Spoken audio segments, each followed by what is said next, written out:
Arakan আর্মির জোরপূর্বক নিয়োগ ও অপহরণ, বুথিডঙ্গে আতঙ্ক, সিত্তোয়েতে এখনও আটক 400 মুসলিম। বিস্তারিত নুরুল ইসলাম বিজয়ের প্রতিবেদনে। মিয়ানমারের রাখাইন রাজ্যের বুথিডং ও সিত্তোয়ে এলাকায় আরাকান আর্মি ও সামরিক বাহিনীর তৎপরতায় রোহিঙ্গা জনগোষ্ঠীর মধ্যে চরম আতঙ্ক ছড়িয়ে পড়েছে। জোরপূর্বক সেনা নিয়োগ, আটক ও অপহরণের ঘটনায় মানবিক সংকট আরও গভীর হচ্ছে।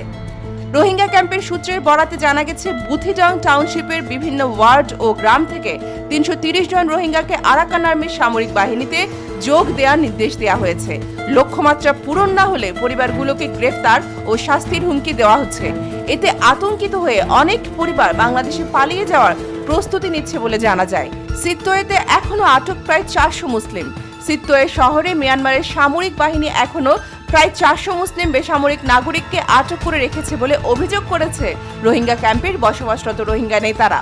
পরিবারগুলোর দাবি, মুক্তির বিনিময়ে অনেক ক্ষেত্রে অর্থ আদায়ে বাধ্য করা হচ্ছে, বাকিরা জোরপূর্বক নিয়োগ ও কড়া নজরদারির মধ্যে রয়েছে। বুথিডং টাউনশিপের 5 নম্বর ওয়ার্ড সহ চোলাপ্রং ও হলিমরং গ্রাম থেকে আরাকান আর্মির বিরুদ্ধে রোহিঙ্গা তরুণ তরুণী অপহরণের অভিযোগ উঠেছে। অপহৃতদের মধ্যে রয়েছে 6 জন কিশোরী ও 14 জন কিশোর, যাদের সবার বয়স 18 বছরের নিচে। সামরিক প্রশিক্ষণের নামে তাদের জোরপূর্বক নিয়ে যাওয়া হচ্ছে বলে দাবি স্থানীয়দের।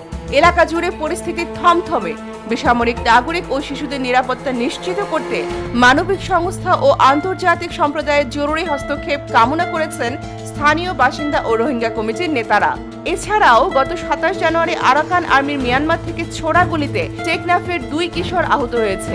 গত 11 জানুয়ারি আরাকান আর্মির গুলিতে আহত হয় এক শিশু।